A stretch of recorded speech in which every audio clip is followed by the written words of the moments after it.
Hello and congratulations on getting access to this video course on email marketing automation. We're going to talk about how to set up your email autoresponder using GetResponse. And in addition to that, we'll talk about some more advanced strategies as well.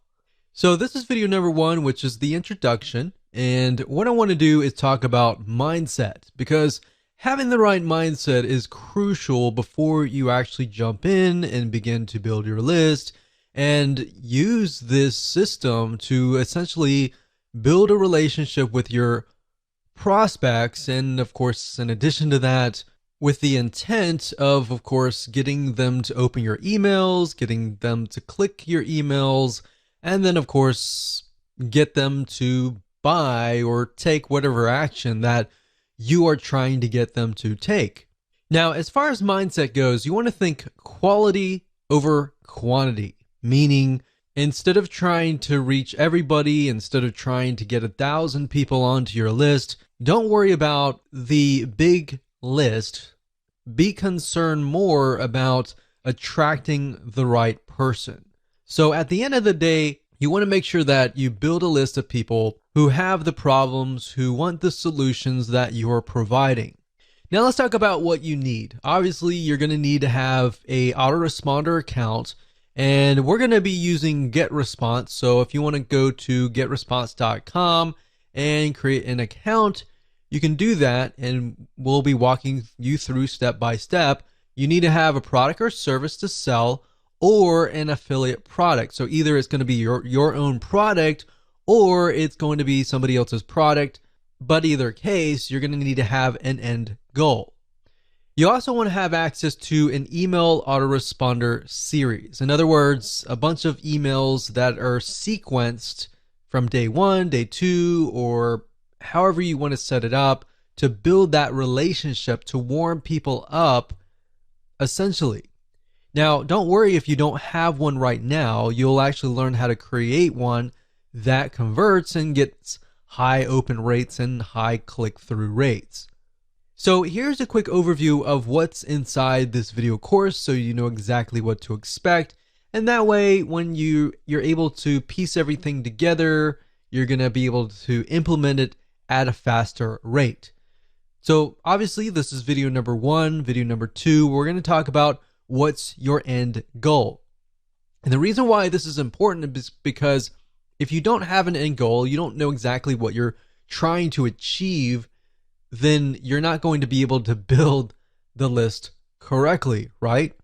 Video number three, we're going to talk about creating a connection, understanding the demographic of your prospect, who they are, what their typical day looks like, and that way you're going to be able to write an email series that connects with them, that builds that relationship, that makes them feel like, wow, you're talking directly to me, right? Video number four, we're going to talk about the backward email funnel, meaning how to create a high converting email autoresponder series. Video number five is going to be a quick overview of GetResponse, meaning we're going to jump right in. I'm going to show you the dashboard. I'm going to show you around. And that way you get a better idea of what to expect before we actually use GetResponse. Video number six, we're going to talk about creating a list. So we're going to jump straight in. I'm going to show you how to create a list. I'm going to show you how to set up an autoresponder series in video number seven. Video number eight, we're going to show you how to set up your emails inside of GetResponse. How do you set up day one, day two, or based on how you want to set up these series, how do you set those up so that, let's say you have a email autoresponder series of 12 emails. How do you set that up properly so that it is released based on the time that you choose? Video number nine, we'll talk about setting up web forms. And video number 10, we'll talk about list hygiene. Believe it or not, cleaning your list is very important. And if you don't do it frequently, what happens is over time, people's emails get outdated, they delete them, and then you're emailing an email box that is no longer existing. And what that can do for you is that will negatively impact you in the long haul. We'll talk more about that as a bonus, advanced strategy, and how you can essentially make sure that you constantly get a high open rate. So with that said, that's the end of video number 1, and we're going to move on to video number 2. Hello and welcome back. This is video number 2, and we're going to dive right in and talk about what's your end goal. So before we jump in and talk about the technical parts of how to set up your email autoresponder series, it's really important to understand your end goal. Like, how many different ways and different opportunities do you have to profit, right? So unless you really understand at least a little bit of your plan, then jumping in like everybody else to just build a list is not going to be productive at the end of the day, right? So that's why I am going to focus on these few videos on what is your end goal, how do you create a connection, and how to understand your demographics and who you're talking to. That is actually something that most people totally forget about, and they skip that. And when they skip that, you actually end up failing or not profiting as well as you should be at the end of the day. So what I want you to do is I'm going to ask you a bunch of questions, and at the end of this video, I want you to pause it, take your time to jot down the answers to these questions before you actually move on to video number 3. So I want you to ask yourself, are you selling a product or a service? Jot that down. If not, are you selling an affiliate product?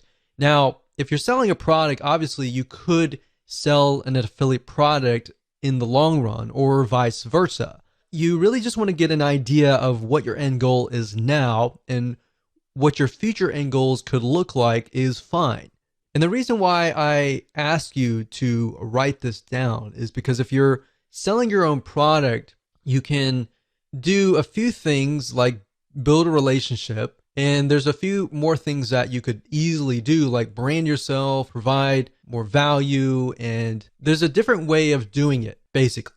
If you're selling an affiliate product, you could still build a brand, but you're selling somebody else's product, so you need to gear it in a certain way. So in other words, if you're selling a product or service, you need to clearly understand what are the problems that your prospect faces, right?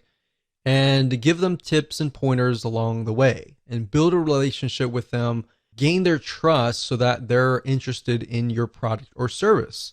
Now, if you're selling an affiliate product, on the other hand, then you may not be required to do all of that. Instead, you can provide a little bit of value and build that relationship up front. And then, of course, you can sell somebody else's product. So it's similar, but it's a little bit different slightly. But knowing your end goal is key. So if you're selling your product or service right now at this very moment, then write that down. If you're not, and you're selling an affiliate product right this moment, then jot that down.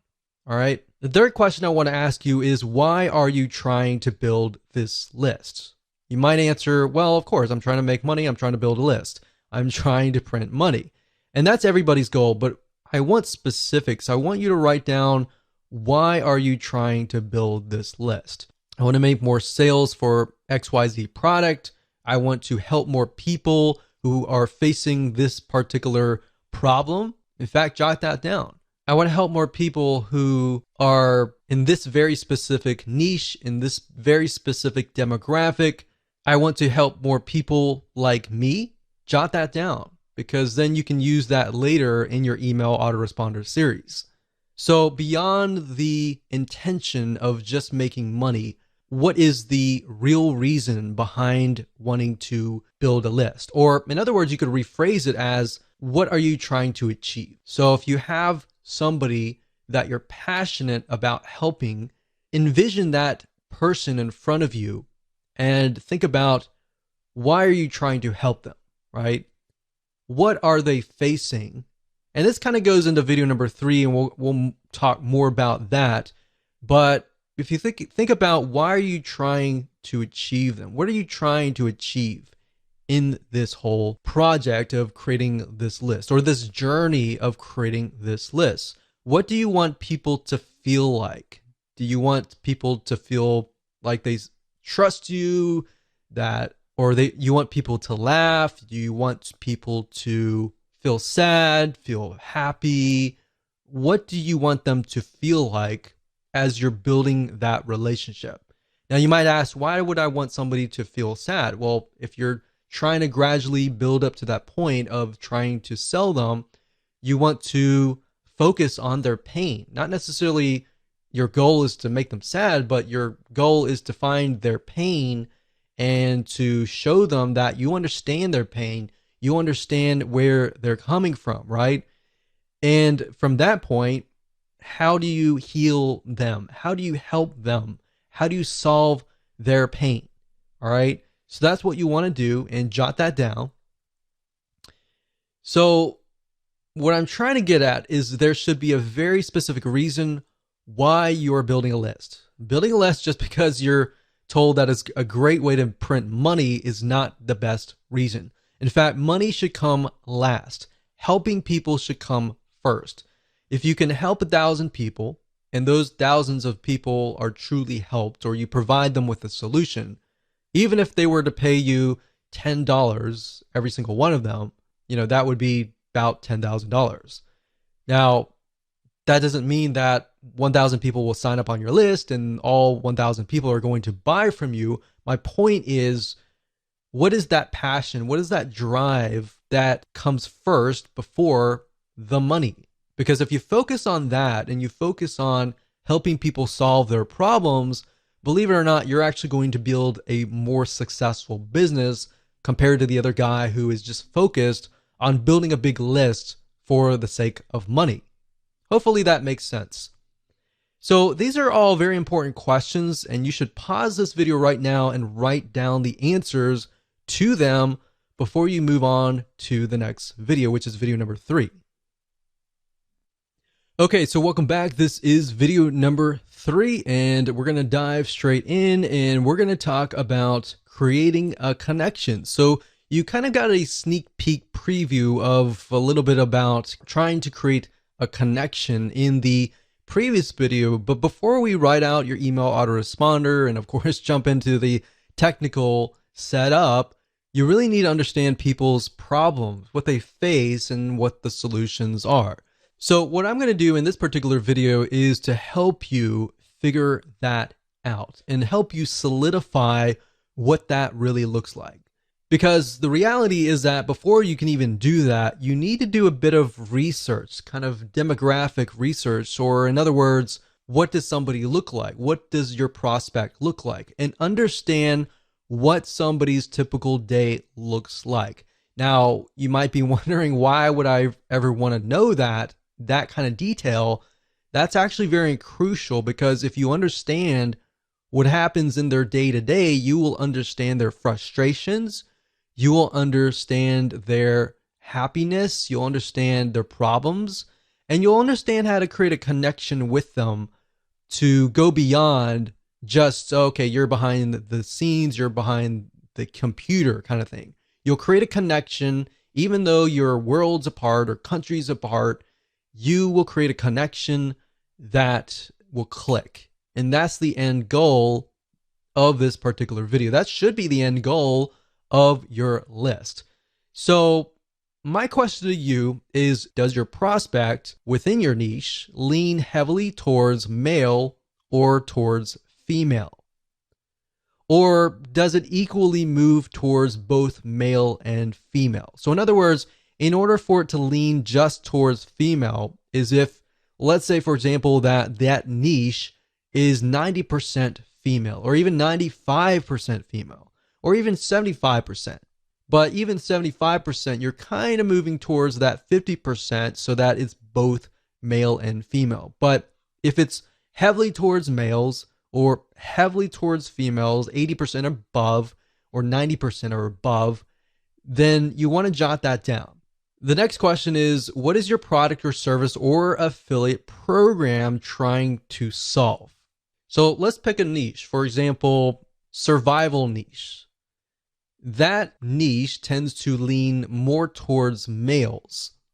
And if you think about it, why would they be interested in survival? Well, natural disasters like earthquakes, tornadoes, and all of that can happen. The best thing to do is be prepared. So a lot of times, whoever the breadwinner is, male or female, but this just happens to lean towards males more heavily, they think about what could happen in those situations.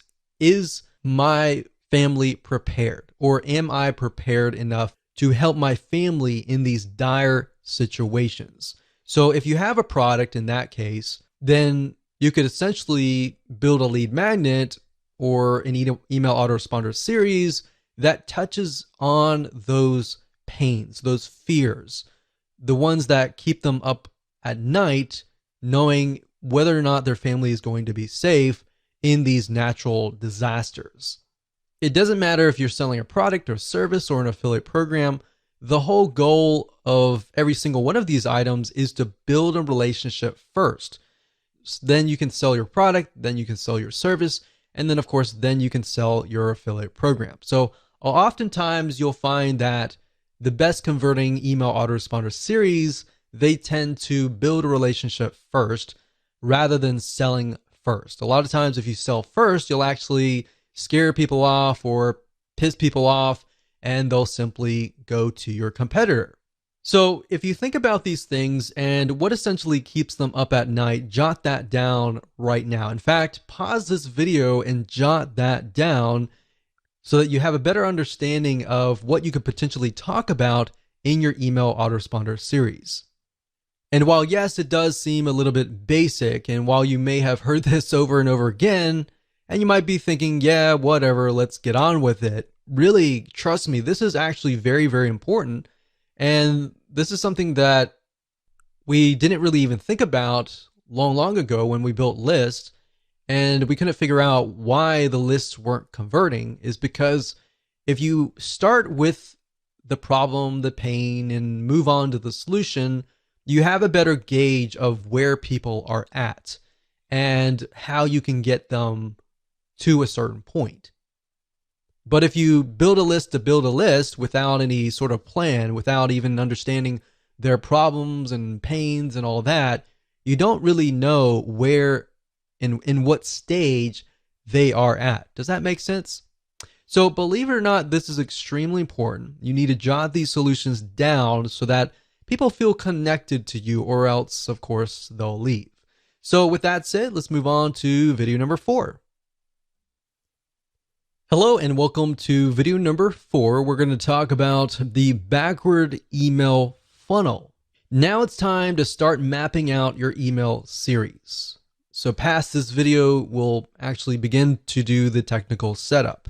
So obviously, if you do not have an email series yet, then make sure to watch this video step by step, watch it twice, because we're going to show you how to create a high converting email funnel. Even if you have an email series that is already written up, I highly recommend that you watch this video, because we're going to talk about some more advanced strategies that will help you create an email series that will get higher open rates and higher click-through rates. So if somebody gets your email, they're going to be interested and they're going to click through. So to speed things up, you're going to learn how to set up a backward email funnel based on what you wrote in video number 3. So if you didn't jot things down, then make sure you go back and do that. But of course, if you're a visual learner and you want to watch through everything first, that's fine too. Now, the point of the backward email funnel is to start at the very last email, which typically starts with "buy my stuff" emails. And it'll make more sense when I show a mind map and the process of how to create the funnel.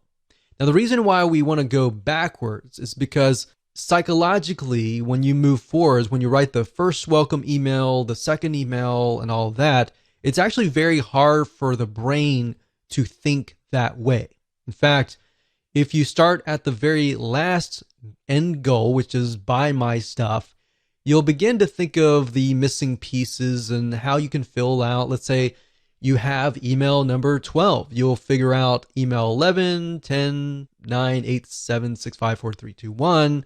very, very easily. And it actually, psychologically, you'll be able to speed it up. You'll be able to create a higher converting email funnel. So to kind of give you a brief idea, the emails before that should build a relationship, should hone in on the pain, because you got to assume that the people that are coming to this list are people that do not know you. But of course, if they know you, then that's even better. So what you're trying to do is do the worst case scenario where people do not know you. Create an email autoresponder series based on that. If you do that, you'll actually get a higher conversion rate. Obviously, there's no guarantee, but statistically from our own test, that's what we found. So in other words, most of your prospects aren't going to know you. They just have an issue or a problem that they want solved. In fact, most of them don't really care about you. They just want a solution to their problems. Now, of course, over time, as you write to them, you give them solutions to their problems, not the complete solution, which is going to be the end goal, the product or service or affiliate product, but little snippets of gold, little snippets of tips here and there. Over time, they will build a relationship with you. To make more sense, what I'm going to do now is break things down via a mind mapping software. So let's go ahead and do that right now. Okay, so now we are at Lucidchart, which is a flowchart system. Now, you don't need to use them. You can use anything that you would like to use. You can even use a piece of paper. The point being is that a lot of people, they tend to start with the welcome email, or they immediately go into buy my stuff. And if you think about it from your own standpoint, if you're interested, but you're not really interested in any specific product, but you are interested in maybe solving your problem. I mean, who likes to go to car dealerships and have somebody hound over you to say buy, buy, buy, buy, right? Most of us, unless we've done our own research before and we're there to buy, we're not ready, right? So that's why I say start at the very end. Start where you want to get people to buy your stuff and then move backwards. So if this is your, let's say, 6th email or even 12th email, doesn't matter. You just want to start at the very end. And then what we want to do is we want to move backwards. So we're going to move from here all the way back over here. So buy my stuff email back over here.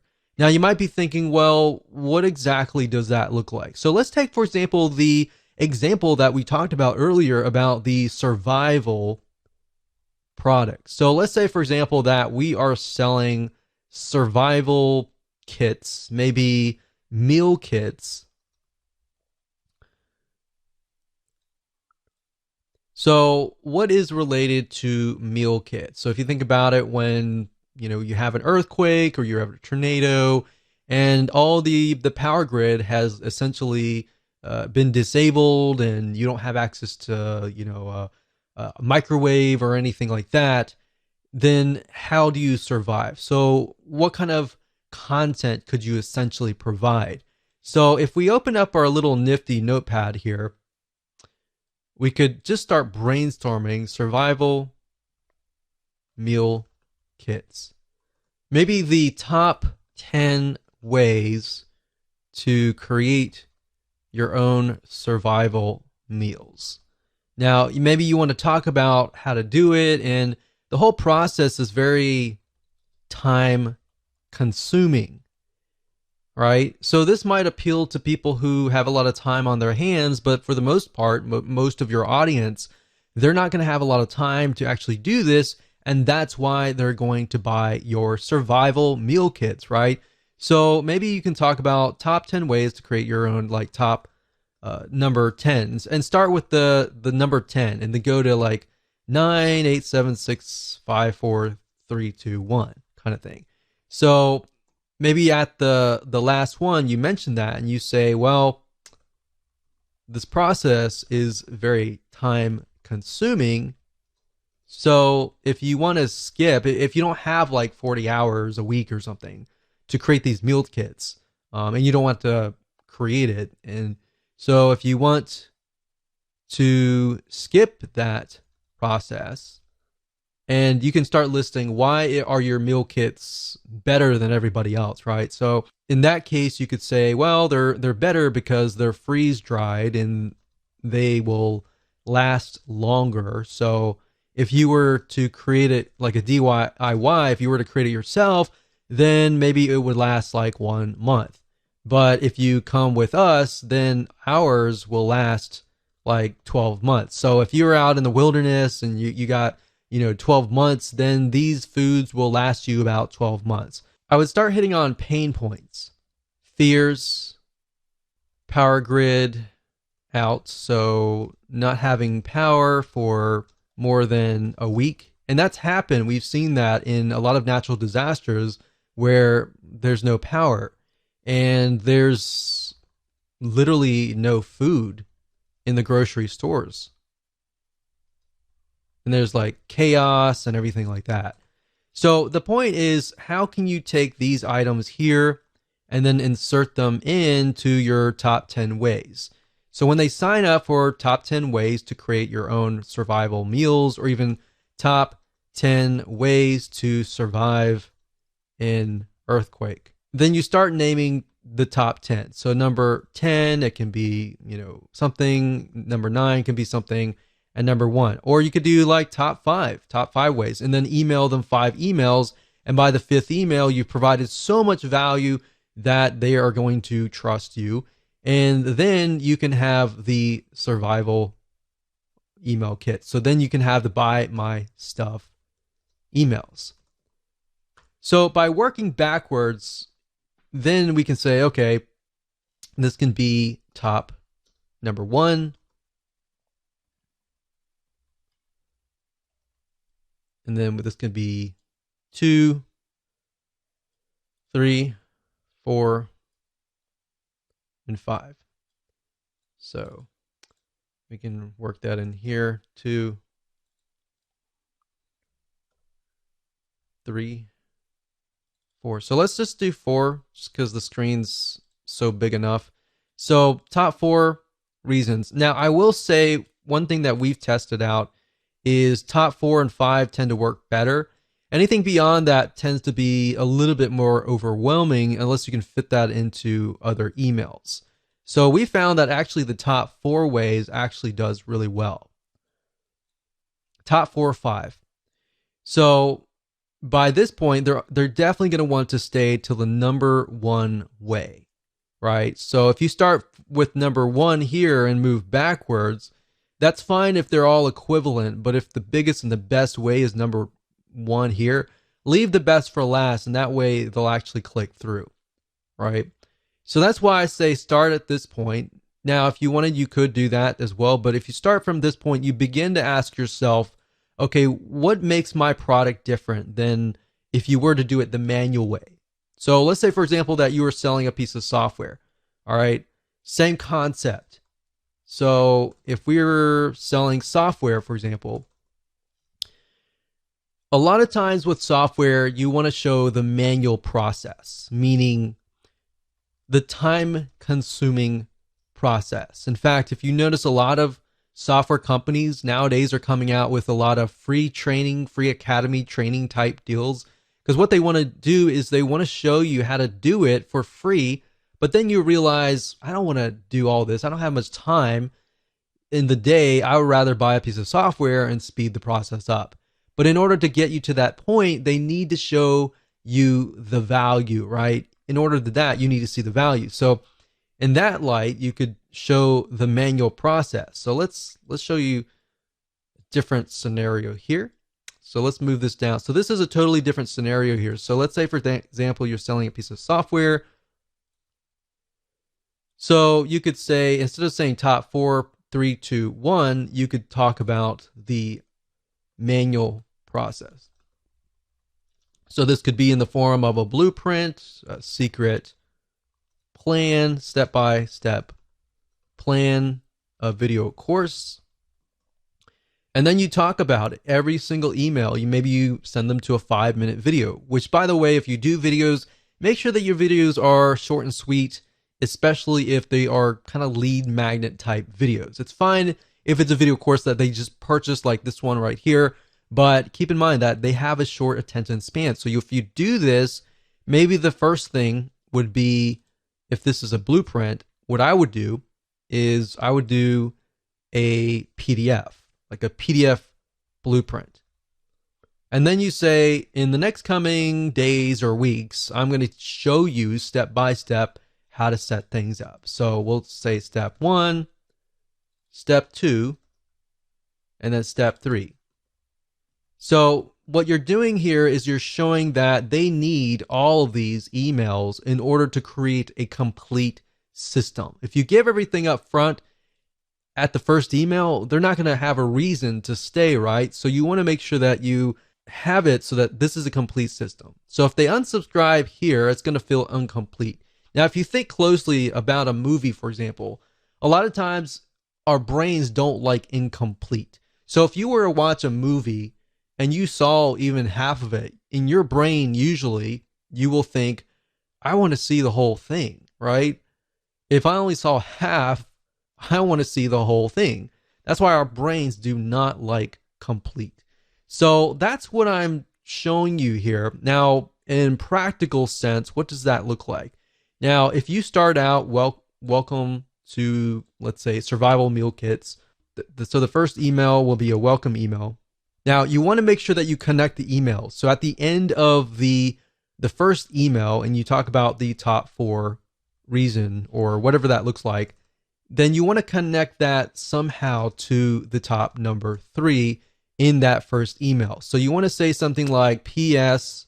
I'm going to send you an email tomorrow or the day after tomorrow or whatever on top number 3. The second email is going to be, all right, so we talked about this in the first email. Let's talk about top point number 3.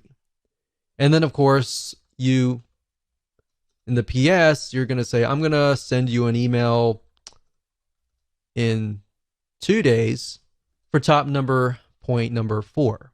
So actually that's 4, 3, 3, 2, not 4. So that's 2.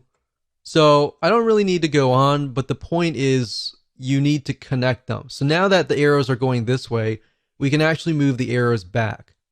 So the reason why I go backwards is because you take a little bit of content here and you move backwards. You take a little bit of content here and you move backwards. So when they sign up for this, they're naturally going to want this content, this content, this content here, and they're naturally going to want this content here. Believe it or not, this is the same strategy that we have used to get literally 50% open rates and 20% click-through rates, which is just insane. We've even seen in different niches 75% open rates, which is crazy. So as long as you understand this process and you follow along with the backward funnel and you write these emails in this way, connect to the right person and talk directly to them, you'll actually get a better conversion rate. So I hope that helped you. It's simple, but it's powerful. Okay, so now that you understand how to build your email autoresponder series, let's jump right into video number 5 and talk about a quick overview of GetResponse. And what I'm going to do in this video is to give you a overview of the dashboard itself. I'm going to walk you through, we're going to log in, and that way you have a better idea of where everything is and what we're going to actually use. Okay, so what you need to do is go ahead and go to getresponse.com, as you can see here, and you're going to see some basic plans, and I recommend that you get the very basic monthly plan. Don't do annual yet until you get a better idea of if you like GetResponse or not. Now, it runs very similar to other autoresponder systems. Some are beneficial in certain areas, but at the end of the day, we're just trying to build a basic list. So up at the top, you're going to see contacts. Now, obviously, if they change the user interface, it will be slightly different. Now, the basic plan is just going to give you access to the contacts, which is building your list and doing broadcasting and creating autoresponder series. Now, what is broadcasting? Broadcasting means that if you have a list of, say, 100 people, you can email them all at once. The autoresponder series, however, on the other hand, will work based upon how and when somebody actually signs up. So if somebody signs up today, their autoresponder series sequence is going to start today. If somebody signs up 2 months later, their sequence is going to start 2 months later. Now, automation, you might have access to landing pages, basically allow you to create landing pages, opt-in pages to help you build your list. Now, if you're using something like Leadpages or any other external third-party system to build landing pages, then you can connect to GetResponse through API. Now, I'm not going to show you how to do that in this particular video course because that's not the whole goal of this video course. So you might have access to that. Now, if you have the basic plan, you're most likely not going to get access to the webinars and other elements, as you can see here. So mainly, you really just need to focus on contacts and email marketing. So let me go ahead and open these up so you can kind of get a feel for what these are. So this one right here is the contacts. So when you click that, you're going to see lists, which are the different lists that you can create for your individual products. You could create a customer list for one product and then maybe a prospect list for that product as well. And like I said, the more specific the list is, the better it's going to actually convert in the long haul. So you have lists, you can do a search, you have statistics on seeing what's actually happening within your list. You have list hygiene, which allows you to clean your list, and blacklist basically means you can blacklist them from ever signing up in one of your web forms ever again. And you have other items here, but we really don't need a lot of these. Really, you just need to focus on lists, which allows you to create a list. You can add contacts if you have, an external spreadsheet of email addresses.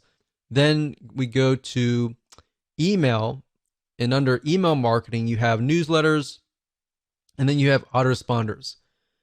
Newsletters are like broadcasting. So if you email them one time, and everybody gets the email at one time.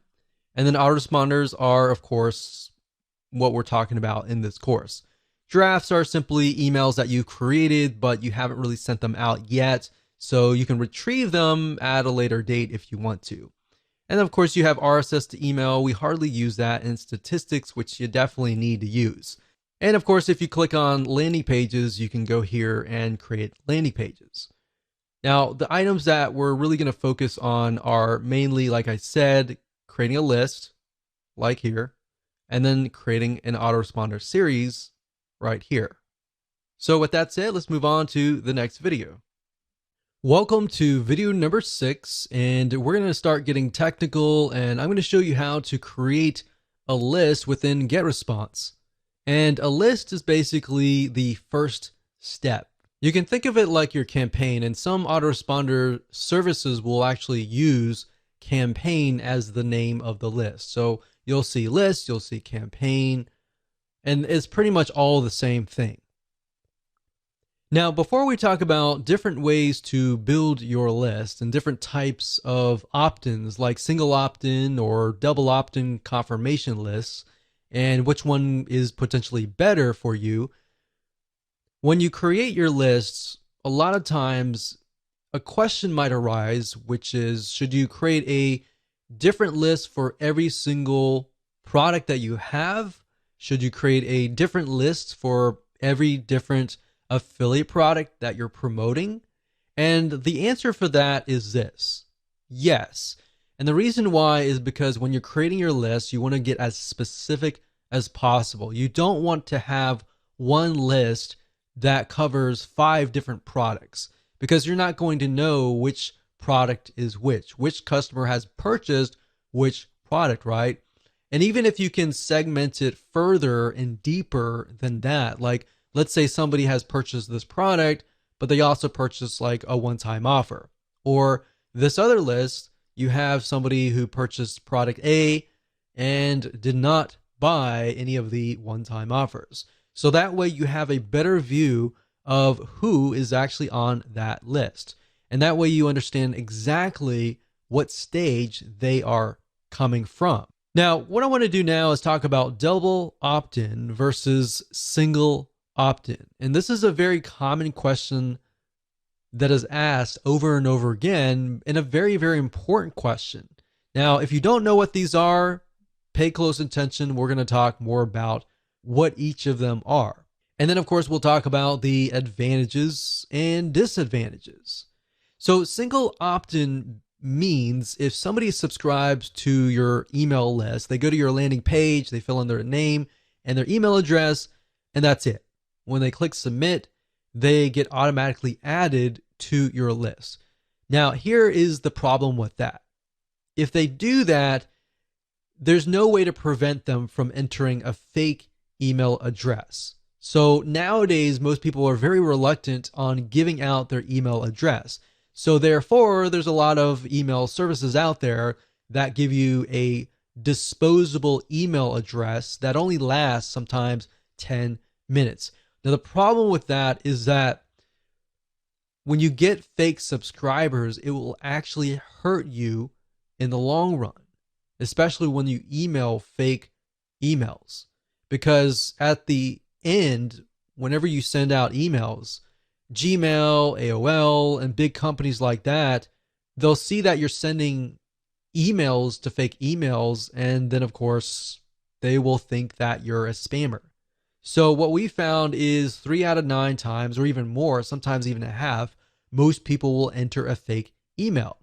So the bad news is if you build a list of single opt-in subscribers, your email service will assume that you're a spammer, and then out of nowhere, your account will get shut down months later. Or worse, you can continue emailing them, but all these different email service providers, or what we call ESPs, like Gmail, AOL, and more, they will start listing you and blacklisting you as a spammer. So every time you email out, you don't know how many of those emails are actually getting to your subscribers' email box. So even the people that want to hear from you, the emails might be going to their spam folder. So this isn't something that a lot of people are told and when they begin, and they normally find out later. So if you don't even know about this, then this is actually very common. Most people don't really realize that this is actually happening. Now, one way a single opt-in can work is if you are getting customers to subscribe to your list because they already trust you. So the only time that I would use single opt-in, in other words, is for people that actually trust you and that have spent money to trust you. Here's what double opt-in is.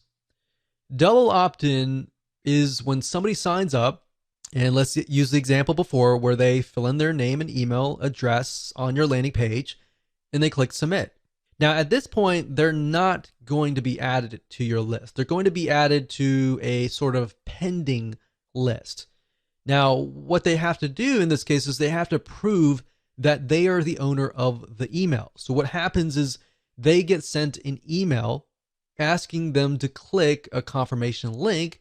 And when they click that, and once that is done, then of course they're added to your email list. Now, if they fill in the name and email address and it's all fake, then of course think about that. That email will never reach them. And that protects you by allowing you to build a quality list. So instead of building a big list of 1,000 people, you might be building a list of 100 or 200 people, but these people are basically saying, I want to hear from you. Now, there have been studies, there have been tests. Some say that double opt-in works better.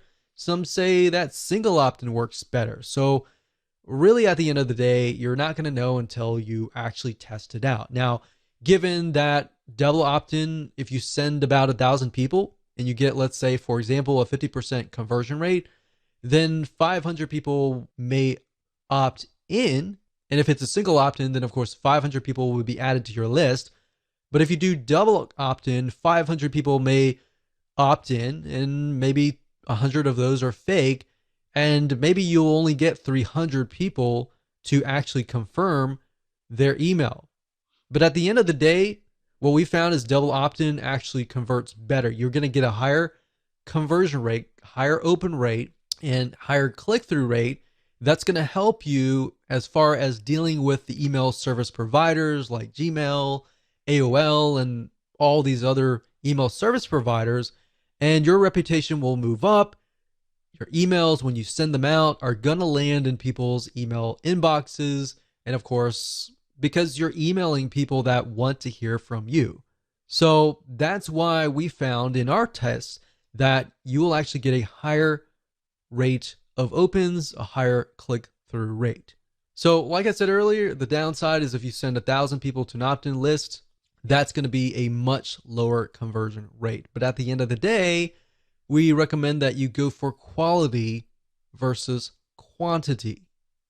So now that that is out of the way and we've talked about the fundamentals and some advanced strategies, let me show you how to create a list within GetResponse and explain some details surrounding this feature inside of GetResponse. Okay, so as far as creating a list, it's actually very, very easy to do once you understand how everything is laid out. So even though it might take me about 5 or so minutes to teach you, once you get a hang of this and once you start creating a list after list after list, it'll actually be easy. In fact, as I will show you in just a minute, once you have created your list and you've created all the settings and done all that, once you create the second list, you can actually copy the settings from the prior list. So you don't have to set everything up again, essentially. So what you need to do is go under contacts, click on lists, click create list, and then of course, name your list. So we're going to do a new test list 1. And of course, you can click copy existing list settings. So if you've already created a list before, you can select that. You can select the list that you want. So you could select whatever list that relates to that particular product and then set that and click create. So we're not going to copy any settings here. We're just going to do it from scratch. We're going to click create and there we go. So this right here is the new list. So now if you put your mouse over here, you're going to be able to see other elements like add contacts, make defaults, settings, show contacts, show newsletters, and show autoresponders and delete. So adding contacts, what that means is if you have a external list, let's say for example, you have an Excel spreadsheet of a list of customers, then you can click add contacts and you can actually import those contacts into GetResponse. Now, I would say be very careful with this. When you do that, make sure you clean your list or make sure that your lists of people are active. Now, the reason why we don't really do this a lot is because when you're just starting out with GetResponse, you're building a reputation, or GetResponse could be ConvertKit, could be any other autoresponder series. You're building a reputation. And the best way to build a reputation is to start from scratch and build a list from scratch and build a double opt-in confirmation list, because then you will get less people who are spammers, fake emails, and all of that. You get people basically who really want to be on your list. Now, make default, all that means is that when you email out, it's going to come from this list. So we don't really want that. Now, click on settings here. And settings allows you to see the name, of course.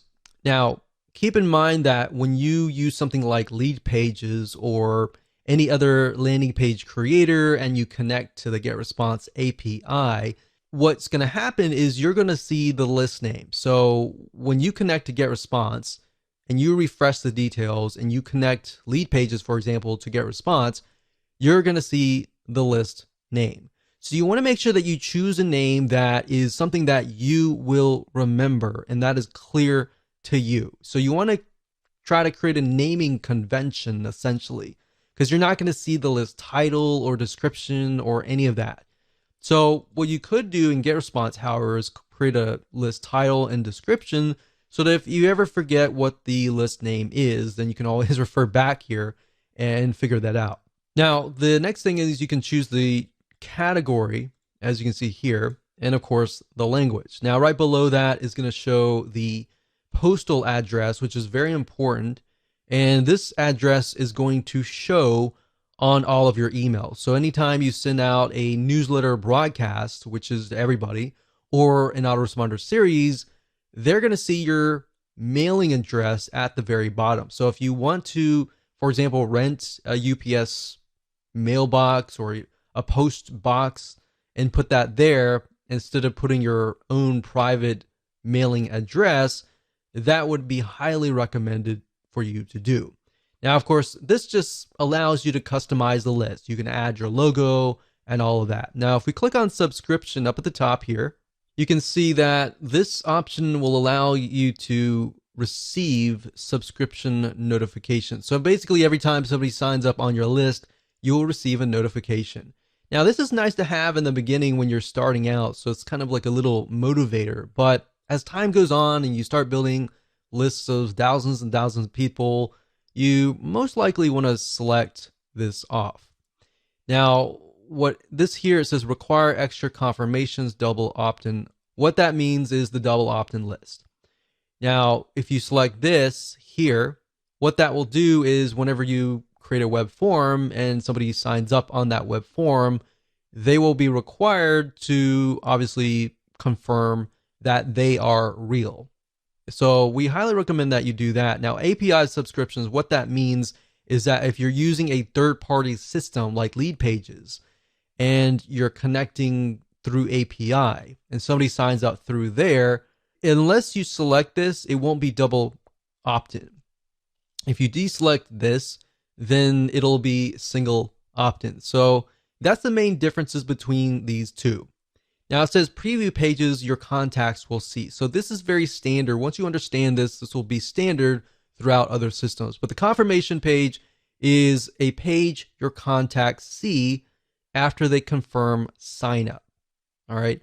So if somebody were to sign up via the web form and they click the confirmation link, they'll be sent directly to this page. And then, of course, the unsubscribe page is the page whenever they click the unsubscribe link. So unsubscribe success page basically means the page your contacts see after they unsubscribe. And of course, newsletter directory, your newsletter archive page. We don't really use that unless you want to show people all of your archives. And of course, you can tell the system where you want to host your confirmation page, either getresponse.com or a custom URL. So if you don't want to use getresponse.com's standard page and you want to use your own page on your own domain, you can select this and send them directly over to there. And of course, you got the confirmation message, and you can say, I want this message to be in HTML format or plain text. Now, if you're asking which one is better, it really depends. You're going to definitely want to use HTML. Plain text is just plain text. There's no graphics, there's no nothing. It's just plain. So at the end of the day, it really depends on your list. And of course, you can change the confirmation message, which is the message that they'll receive saying, okay, we received a notification that you signed up on this list. Are you serious about this? Or was that actually you? So you can change the subject line to something that's related to what they signed up for. And then the from address is, of course, your email from. And if they want to reply to, you can send them to the same address or a different address. And of course, when you're done, you can click Save Confirmation Message. Now, if you go back over to here and go under the new test list 1 and put my mouse over here, so we went to settings and show contacts. All that does is just shows your contacts. So obviously, if you just created a new list, you're not going to have any contacts. If you do have some contacts, you'll be able to see that information there. Show newsletters basically allows you to do broadcasts. So if you click this, you can do that. And of course, show autoresponders will allow you to create an autoresponder, which we'll dive in further in the next video. Hello and welcome back. This is video number 7, and we're going to dive right in and talk about setting up your autoresponder series. So once you create a list, you need to set up an autoresponder within GetResponse. Now, understanding how an autoresponder works is actually more important than understanding the technical parts. The technical is actually very easy. Understanding how an autoresponder works is crucial, because then it doesn't matter if you're using GetResponse or any other service, this can actually cross different platforms. as long as you understand the concepts. Now, an autoresponder allows you to choose when you email your subscribers, the time zone, all of that. Now, a very common question that we have seen is, when should you email your subscribers? Or even how many times should you email your list? And while I can't give you an exact answer, I can say that it really depends on your audience. If you've done the proper demographic research and you understand somebody's typical day and all of that, then understanding when is the best time to email them is actually quite easy. Now, the beauty of GetResponse is that you can set it up to email them following the same time that they signed up, meaning you can catch them at the best time that they signed up. So let's say, for example, that one of your subscribers signed up on Wednesday at 3 p.m. What GetResponse will do is it'll actually detect that, and you could set that within your email autoresponder system and say, okay, email them every day at 3 p.m. or every week on Wednesday, 3 p.m. Now, you don't have to do that. You can actually set it up differently. You can set it up so that they receive an email every day, every other day, or once a day, and then you skip 2 days, and then you go 3 days. Or you could even set it up so that you only email them during Monday through Friday, and you skip Sunday and Saturday. Now, the only time that you would want to do that is, let's say, for example, that you're a local business or you know that your audience is not going to be available during Saturday and Sunday. So that's why it's crucial to understand when your prospect is actually near the email, they're near their desktop, they're awake, they're not working, and all of that. And like I said, you can email them based on time zone, which is great if you are reaching people globally. That said, what we have found though across the board in different niches is that we found that 10 a.m. or even 10:30 a.m. is to be the best time to email. What we found is weekends are also awful, and they're very awfully low in open rates, but they tend to be higher in quality click rates, meaning out of 1,000 people, you may normally get 400 people to open your emails during the week, but maybe during the weekend, you might only get 300. But out of those 300 people opening that email, they might click through at a higher rate. We can't give you a definite answer with that as well, because different niches are different. Another thing we found is that Mondays tend to be low. And that typically is because people are coming off the weekend, they're tired, and they, a lot of times, don't really want to check their email. They have to check their email, but they may not really want to check their email, or they're catching up on things and they're really, really busy. But we found that often Tuesdays or Thursdays tend to have higher open rates. Now, if you want, you can go to Google and type in the best time to email your audience in a specific niche, and you might actually get that data. Because a lot of the email autoresponder services out there will actually collect this data and provide that to you. Like I said, at the end of the day, you don't really know. Unless you really know your audience and you know what their typical day looks like. You know, out of 1,000 people, the majority of people, they wake up, they go to work, they come back. Maybe during lunchtime, they are actually near the computer at 12 p.m. or even 11:30 p.m. You know that. And you know that they come back home. The best time to reach them maybe 7:30 or 8 p.m.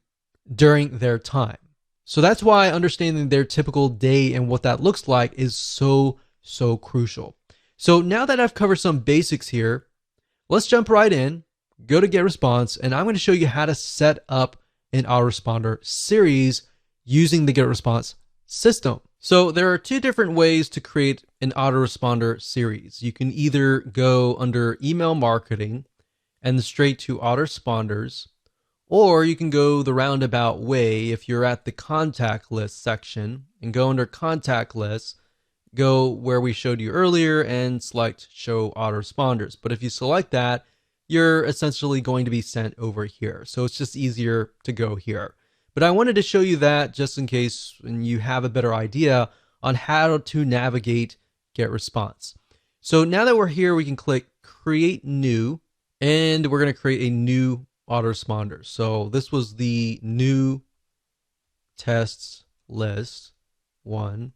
And we could call this like survival meal. So this is obviously for you and you alone. Now on the list, we have to connect the autoresponder to the list. So we have to select this and then find the list, which is the new list 1. So we're going to click this. And as you can see here, I went ahead and selected that. So you need to connect that too, otherwise it's not going to work. Now right here, this tells you, when do you want the first message to be received? So after they confirm that they are indeed real and genuine, then the next thing is, when do you want them to receive the email? Now, it's my recommendation that you immediately send them an email. So I would put day 0. And while that doesn't really make sense because it should be day 1, that's how most autoresponders are set up. So day 0 really means 1, immediately. Day 1 usually means the next day, 24 hours after that. So that's that. You can send the message immediately with delay of. So if you select that, you could say, well, I want them to receive it maybe a couple hours later. So the way and the reason why you would need to do that is, let's say, for example, that you're a consultant and you get people signing up on your forms, and you say to them like, okay, if once you sign up, we'll look through your details, and if you're legit, we'll start sending you emails, kind of deal. Or if it's a local business, you could specify that I only want to email on Monday, Tuesday, Wednesday, Thursday, Friday. We'll negate Saturday and Sunday. You could do that as well. So you could send immediately on these days and skip out on Saturday and Sunday.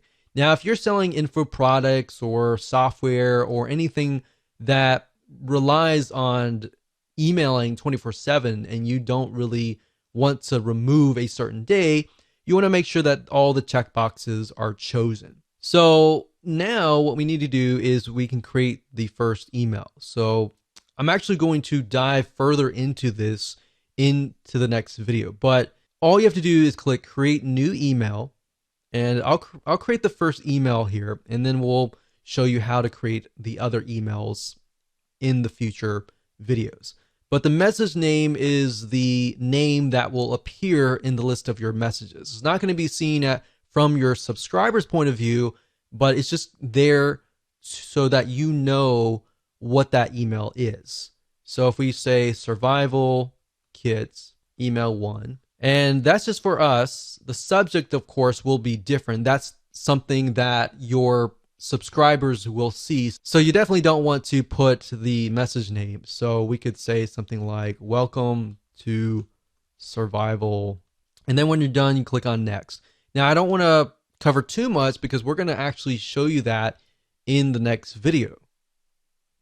Hello and welcome to video number 8. And in this video, we're going to talk about setting up your emails. So now that you understand how autoresponder systems work and how to set them up, it's time to set up your emails so that we can fill in the autoresponder series and then connect them to your email list. And we'll make sure that you understand everything from start to finish. So let's jump right in. Okay, so I'm starting off where I left off in the previous video. Of course, message name, like I said earlier, is the name for you and you alone. Your subscribers are not going to see this. And of course, subject line is going to be the title or whatever shows up in the person's email box before they click. So you definitely want to make sure that they know that this is coming from you. So if they signed up for, let's say, survival meal kits, then you need to do that. Or if they signed up for the top 5 ways to make meal kits, so you could say, here's your top 5 survival. So you want to make it short and sweet, but to the point. And if you can think of less words to fit what you're trying to do, that's actually even better. So once you're done, you can actually personalize this as well. So we can say first name here's your top 5 survival guide. And you can add symbols as well. One thing that we've tested and we found that works really well is emojis or symbols, like so. A lot of emails, you'll notice they don't have a lot of emojis or symbols. So if you can add them, that will actually get people's attention. Now, you don't want to do it too much and overdo it, but that's there if you need it. And then we'll click on next step. Now, it's at this point you can decide what you want to do next. You can either choose pre-designed templates and make it pretty, or you can simply go straight to plain text, which basically means there is not really going to be any graphics or anything. It's just going to be plain with links. Or you could do HTML editor. So it's really up to you. If you're just starting out, I would highly recommend that you choose one of these templates because they look really nice. And unfortunately, people do judge you by what they receive. Now, it really depends on your audience. If they really just want the content and they want the report. Now, keep in mind that if you are trying to track if somebody actually opened the email or not, you definitely need to use the HTML code editor. The plain text editor doesn't really track that information, but what it does track is if somebody clicks on your link. Because what happens with the HTML code, they'll insert like an image, and if somebody opens like their email on their phone, it'll load that image and it'll trigger the stats to let you know that, oh, this person actually opened their emails. So that's just something to think about when you get started, because if you only do plain text emails and you do a search on how many people actually opened your email and read it, the data is not really going to be there. All right. So that's why that is important. So let's say, for example, that we're going to go through here. So we got creative agencies, arts, education, financial services, online marketing. So since we're dealing with food in this case, we could select something like this. Now, one thing that I have noticed with a lot of email service providers is that if you insert way too many images, that can actually impact you negatively. Because if you think about a lot of spam email, they tend to contain a lot of images and very few words. So you definitely want to keep a balance of words and images. And you also want to think about, is this going to look right in somebody's email inbox if they're using a mobile device or if they're using a Mac? And there's many different types of resolutions: PC, Macs, mobile devices, tablets, and all of that. So selecting a template is actually very easy. You just point and click and you can get it done. For the sake of simplicity, I'm going to choose HTML code editor. Now, this might look a little bit daunting, but it really is not. If you click on Show WYSIWYG, WYSIWYG is what you see is what you get. And what that means is it's an editor, and what you see is literally what you get. And it's kind of like a Microsoft Word processor. You could say, hey, and you personalize this, so you can do first name. Now, this is only going to work if you are actually accepting their first name and last name on your form. If you're only accepting their email address and you put this here, it'll actually say, hey, friend, or even hey, NA. And you don't want that, the NA part. So if you're not doing that, just say hey. But this personalized button here allows you to personalize your email. So you can do first name, last name, email. You can do country. You can do all sorts of different variables, phone number, and all that. And like I said, they're only going to work if you've collected that data, because if you haven't, it's not going to work. So a typical welcome email will say, hey, so-and-so, thank you for signing up. Here is the free report, or software, or ebook, or checklist. Now, if you're following what we talked about earlier with just the emails, you can say, thank you for signing up. Here's the top number 1 or top number 4 way to create your own survival meal kit. So you can enter that information down below here, or you can include a link. So if you were to include a link, let's just use Google, for example. So http://www.google.com. So you could do that like that, and you can link it, or you can say, click here. You can highlight that, and then of course you see this little chain. The chain is a link. So if you think about chain link, that's where it came from. So we can copy that here. You can say open this in a new window. So if somebody clicks it, then it's going to open in a brand new window. If you don't have these elements, then what's going to happen is when they click the email, they are going to be forwarded directly to wherever you're sending them. So you can say, here's the top number way, click here, your name, and then you can say PS. By the way, tomorrow I'm going to send you the number 3 way to do blah, blah, blah. So like I'm saying, you don't really need to, obviously, survival meal kit, but you can use it for any niche. But as long as you connect it and tell them in advance, like, hey, there is something coming, then they're going to be excited about it and they're going to look for your email. A lot of times the reason why emails don't get opened up is because people are not looking for your email. They're just shocked and surprised. But if they're aware that it's coming, then they're more likely to be ready to open the emails. And that's why you get higher open rates because of that. Now, one thing I will say is what's nice about GetResponse is down here, when you're done, under test message, you can click inbox preview. And what that will do is it'll show you what it looks like in people's inboxes. So if it doesn't look right, you can always change it around. Now, the spam score allows you to see what your score might be. And in other words, how will your emails get to the inbox, or will it go through to the spam folder? Now, the nice thing about GetResponse is it tells you what you need to do. Now, this isn't really something that you can touch, but these here, HTML right here, there's no HTML tag. So because there's no HTML tag, I got a -0.6. So how do we bring that lower? Well, I'm going to show you. If you click on hide WYSIWYG, you're going to see HTML code.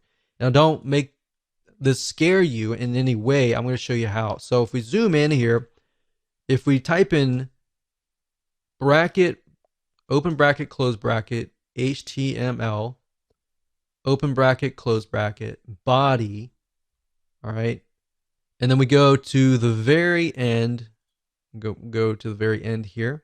So it's going to look like this. It's going to close, but instead of HTML and then body, it's going to be body and then HTML. So we type body, open bracket, close bracket, HTML.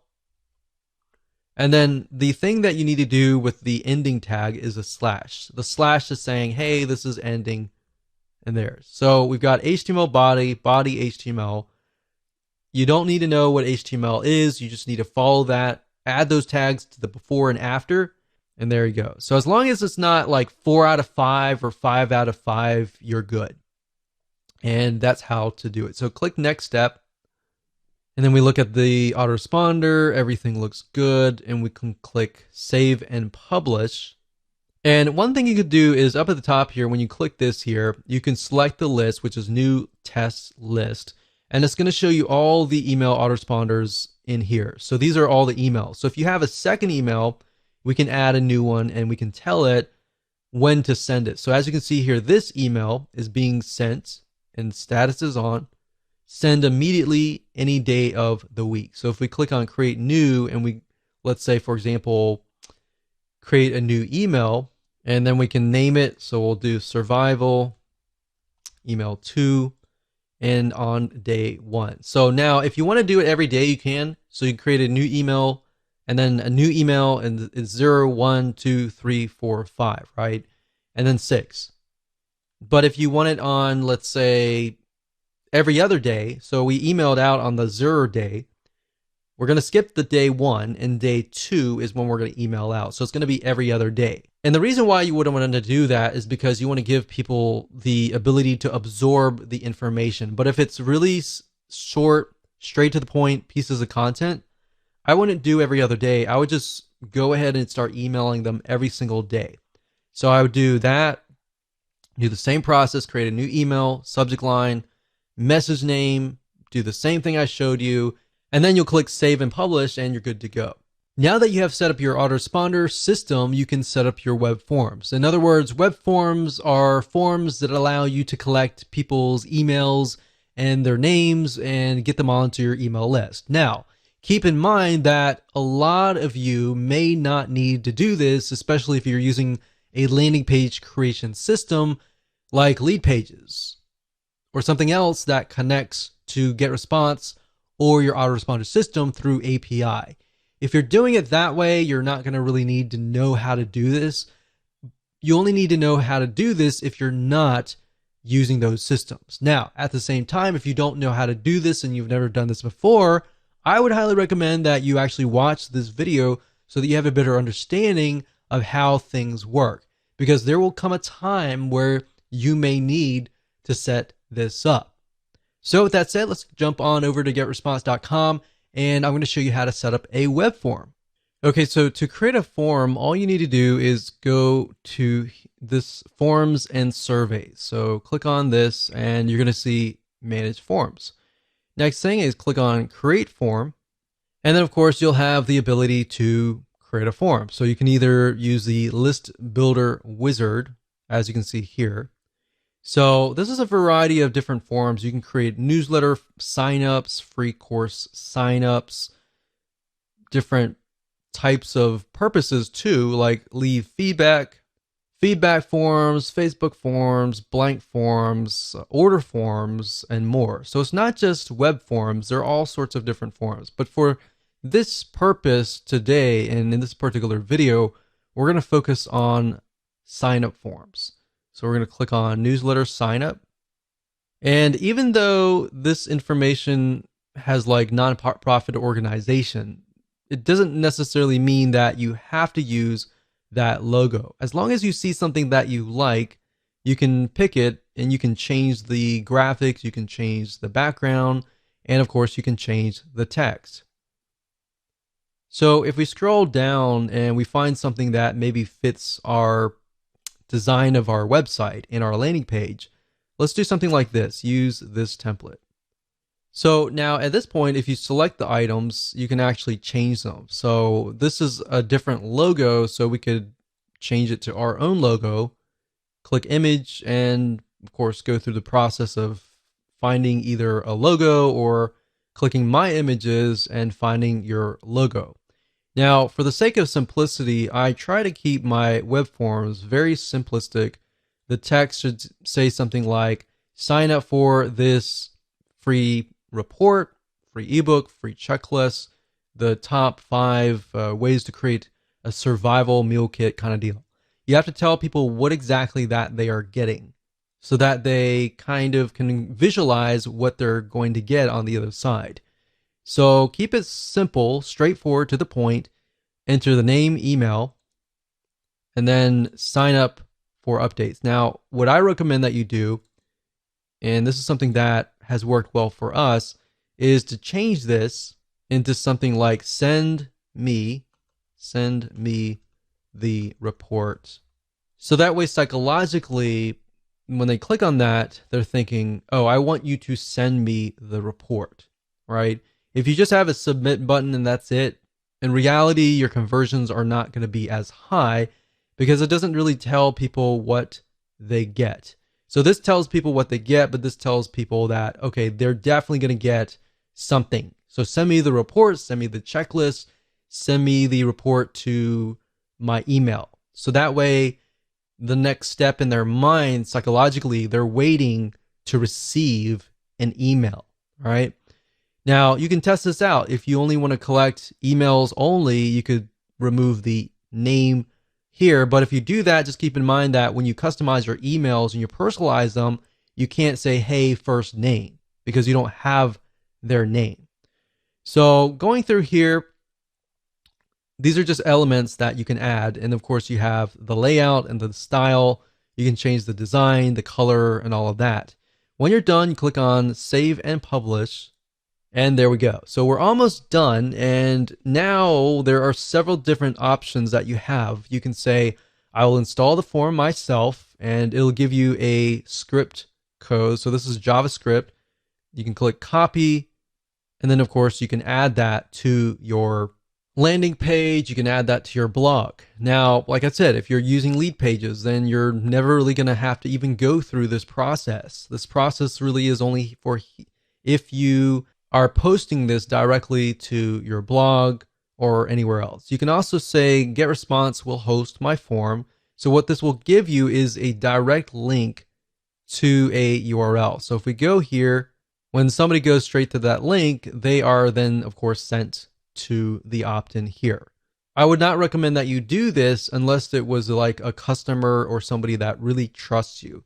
In fact, I would highly recommend that you use an external landing page creator, or you use the built-in one in GetResponse. And if you do that, you don't even need any of this information.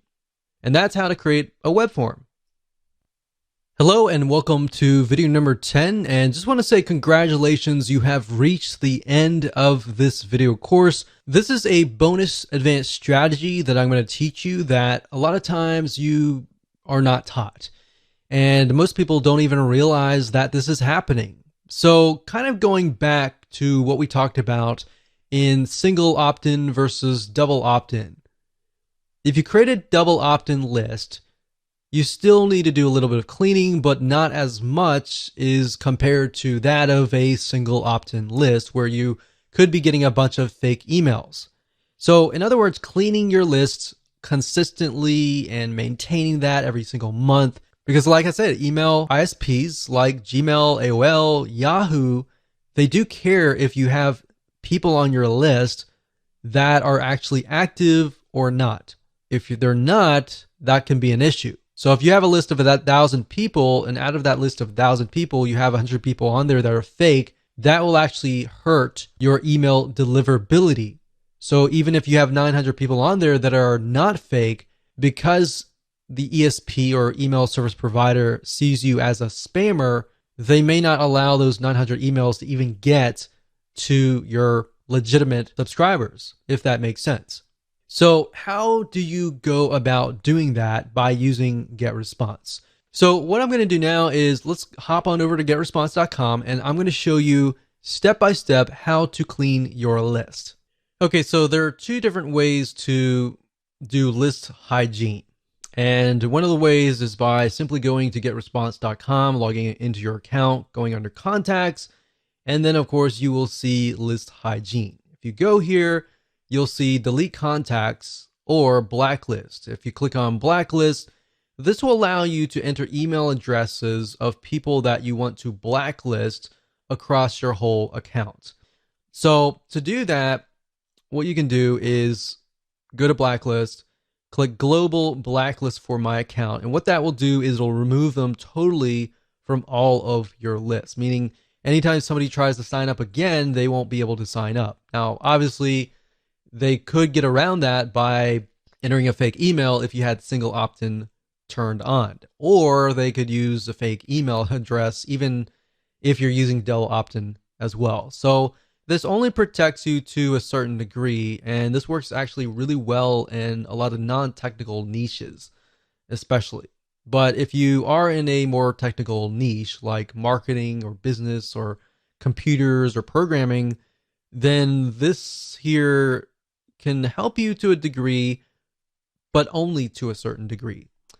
And of course, blacklist for specific lists, which allows you to blacklist people for specific lists. But at the end of the day, we recommend doing the global blacklist compared to the specific lists. Now, another way of doing list hygiene and finding people that are maybe not active is by going to click search. Now, another way to do list hygiene is go to search and click on advanced search. And what we're trying to do here is find people that maybe who have never opened an email before or have never clicked a link before. Now, one thing to note here is that unless your emails are HTML emails or template-based emails, you're not going to be able to track whether or not they open the email. So keep that in mind. Another thing is sometimes some devices won't actually load. If for example, Gmail, if you send an email to a Gmail account, a lot of times if you'll notice it says that the user has to click a link to allow Gmail to load an image. And if they don't click that and they open the email, then that's also hard to detect. So that just keep in mind that unless you have HTML email set up, that's one hard indication to go by. Now, one good indication to go by is if they actually click the link. So regardless of it's a plain text email or an HTML email, as long as they click the link, you can detect that. So what I would go by is people who do not click links. All right. What you can do here is you can do all selected lists, any autoresponder setting. So basically we're saying every single subscriber, and we're going to add a condition, and let's say contact actions. So message open. And like I said, it's hard to detect that. So let's say last click date. So if last click date is before a certain date, and we click apply, and we notice that we have about 100 people who have not clicked any links within the last, let's say, 6 months, then you probably want to delete them, because that means they're most likely inactive, and you're paying for inactive people. I know psychologically you might be thinking, well, I want to keep that list. What if that list were to come back? You put them into a segment, you email that list, and you say, hey, I noticed that you haven't clicked any links. I wonder why and how I can improve my content to fit your needs. Something like that may allow you to reactivate people who just aren't opening their emails. And you got to keep in mind, some people are just busy. So you can do that, but you can do the opposite. And let's say you send that out, nothing happens, and you might get a few people clicking. But then, of course, you have the far and few people that just don't click. They sign up, they forget about it, and they go to the move on to the next thing. So for those people, you can say contact actions last click date is before, let's say, 6 months out. So we click apply. And then now what we do is we see there's a certain amount of contacts down here that we'll be able to see how many people are not clicking the links. So now what we can do is we can save this. We can click this here, this email address, and we can save it as a segment, and then we can email that segment. There are many different ways of doing this, but you really need to get creative and just think about, okay, what signifies somebody who is not active? And if they're not active, I shouldn't be paying for them on my list. And number two, believe it or not, they will actually harm your list. So if you have a list of 1,000 people and only 10% are actually clicking through, or worse, only 1% are clicking through, then because it's a bigger list, you have a smaller amount of percentage. And as you're emailing out, the email service provider will analyze how many people are actually clicking your links. Now, let's say you have 900 people out of that list that are just inactive. So you delete all those 900 people, and then you are left with 100 people. But let's say those 50 out of the 100 people were clicking anyways. Now you've narrowed it down from a very small percentage down to 50% open rate and 50% click-through rate. So maybe a higher open rate, a larger 50% click-through rate. And that is why you need to clean your list.